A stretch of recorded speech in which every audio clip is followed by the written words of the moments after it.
देखें, सिर्फ एक दिन के अंदर 2 खौफनाक धमाके हुए। एक दिल्ली के रेड फोर्ट के करीब, दूसरा इस्लामाबाद के जुडिशियल कॉम्प्लेक्स के नजदीक। क्या ये महज कोइंसिडेंस है या कोई मंसूबाबंद हमला? इस वीडियो में हम इन धमाकों के पीछे छिपी सियासी जदोजहद, इल्जामात और इस नाजुक सूरत-हाल की तह तक जाएंगे जो इस साल से ही साउथ एशिया को हिला रही है। 6 नवंबर की शाम रेड फोर्ट के करीब अचानक जोरदार धमाके की आवाज से दिल्ली के शहरी खौफजदा हो गए। एक Hyundai i20 की गाड़ी से निकलने वाले इस ब्लास्ट ने 10 से ज्यादा लोगों की जान ले ली। मेट्रो स्टेशन की रोशनियां बुझ गईं और आसपास खड़ी गाड़ियों के शीशे टूट गए। क्या दिल्ली की सिक्योरिटी में बड़ा गैप पैदा हो गया है? अब सोचें, उसके सिर्फ 24 घंटे बाद पाकिस्तान की राजधानी इस्लामाबाद के अदालत के बाहर खुदकुश बम धमाके में कम 12 अफराद हलाक हो गए। ये हमला अब तक का सबसे खतरनाक हमला माना जा रहा है। क्या पाकिस्तान इस हमले से शॉक हुआ है या ये कुछ बड़ी साजिश की इब्तिदा है? दोनों हमलों के दरमियान क्या कोई कनेक्शन है? इंडिया और पाकिस्तान ने एक दूसरे पर इल्जाम लगाना शुरू कर दिया है।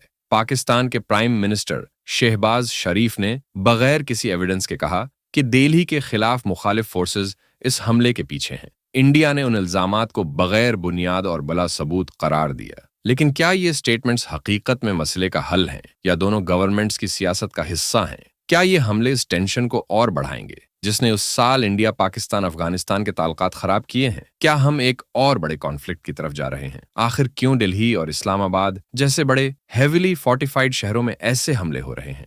दिल्ली में मिलने वाली हजारों किलोज ऑफ एक्सप्लोसिव्स क्या उसी मंसूबे का हिस्सा थी? फरीदाबाद में मिली ये मवाद क्या रेड फोर्ट ब्लास्ट से कनेक्टेड है? दूसरी तरफ इस्लामाबाद के हमले के पीछे कौन है? एक एक्सट्रीमिस्ट ऑर्गेनाइजेशन जमात उल अहरार ने रिस्पॉन्सिबिलिटी कबूल की, लेकिन टीटीपी ने खुद को अलग बताया।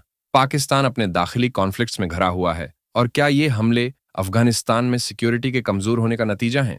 क्या अफगानिस्तान की रोल इस पूरे मसले में अहम है? पाकिस्तान का इल्जाम है कि अफगानिस्तान में मौजूद टेररिस्ट बेसिस उनके लिए मसला हैं, लेकिन अफगान तालिबान इसमें कितनी रोल अदा कर रहे हैं? वो इस्लामाबाद धमाके पर दिल्ली दुख जाहिर करते हुए खुद को दूर क्यों रख रहे हैं? साल 2025 का ये उर्सा क्यों इतना टेंशन फिल्ड रहा है?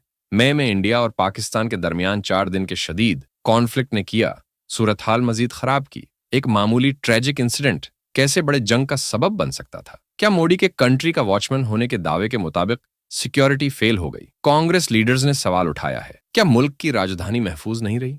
दूसरी तरफ पाकिस्तान के अवाम के जहन में क्या ख्यालात हैं?